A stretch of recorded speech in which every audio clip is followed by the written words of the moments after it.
All right, hello everyone, it is silverkyle, and today I'm going to be taking a look at the recently reprinted Wolverine Omnibus. Now, just as another quick side note, I recently got a mic for my phone, and it seems like it does add much better audio. I did a few tests, and it is clearer and also a little bit louder. But I find that you notice it more, like let's say if you go back and look at one of my older videos, and then you compare it to this one, that's when you notice the difference, because it's not a massive leap, but I did notice that it is a little bit clearer, and the volume as well has increased. Hopefully you notice it as well. Anyway, I'm just very happy that I have that. So let's get on with this overview here. So we finally have a reprint of an omnibus that had just one run, became a whale, and we really have to thank Omar from Near Mint Condition, because he's the one that has been pushing for this for so long. Marvel has listened, and we have this reprint. So thank you, Omar, for just pushing this so much. Now, one minor negative thing here that I have to say is regarding the spine. It's still the same thing as the JMS Omnibus Volume 2 from The Amazing Spider-Man. It is the flat, very flat spine. You usually have a little bit of a curve here, and you do notice it a little bit. It's not that bad when you have it shelved and it's with all the other omnibus. You don't really notice it unless you're really looking forward to it, and because I know that it is flat, I kind of notice it. But it also, what I find is that it messes with when you're opening the book, and I'll show that to you in a second. I find that it does. Granted, I have not read this. Like I just stretched the spine. That's it, and quickly looked at the art. I have not read this at all yet. So maybe after a few readings, that will change.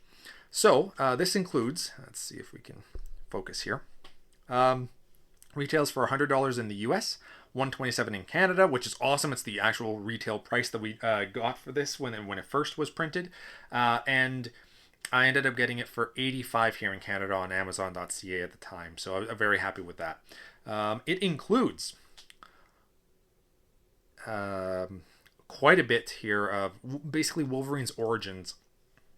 So Marvel Comics presents 1 to 10 and 72 to 84.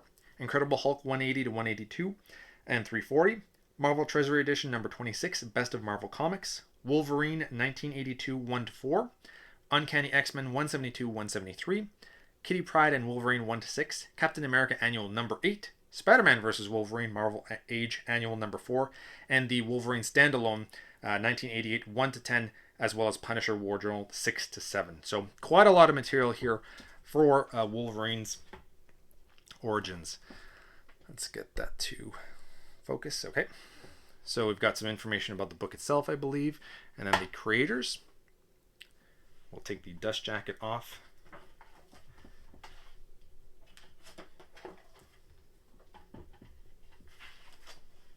And on the flip side, you get the other cover. So this is the original cover. That is from the actual comic book. And then you have the variant.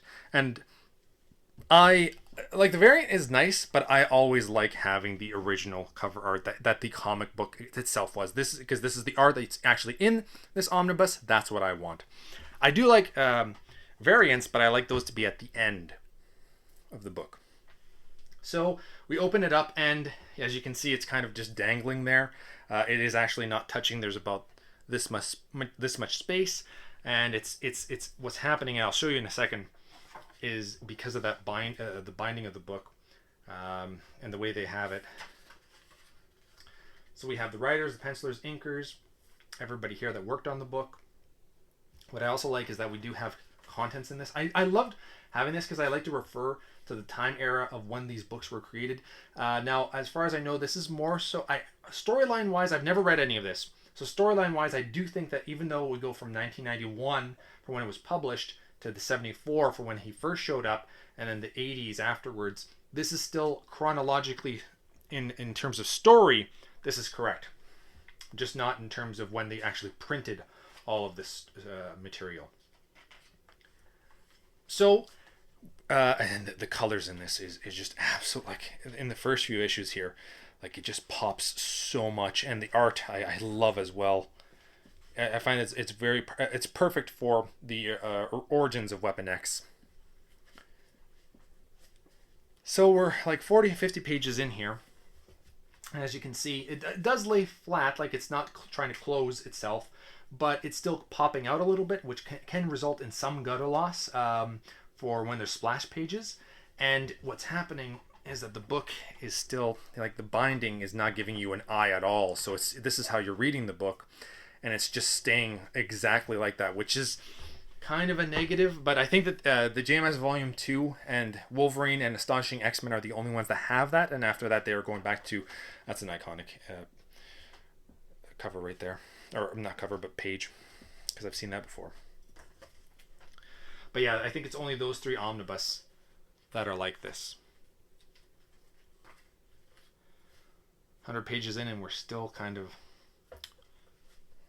you know, it's still not closing yet. Let's go a little bit further. So 260 pages. I mean, I could push it down. There you go. So I've pushed it down, but it is still, it's not fully on the spine yet. There's still a little bit, like it's half on the spine. And now it's fully closed. We'll go to about the middle. So there's a lot of different art in here. There's obviously the Todd McLaren stuff here. There we go. See, no eye at all. Granted, like I said, if you start reading it a lot, maybe it'll open up a bit more. Hopefully. There's Todd's work. That was quick. Swamp Thing. Or Man Thing. Yeah, Man Thing. Not Swamp Thing. That's DC.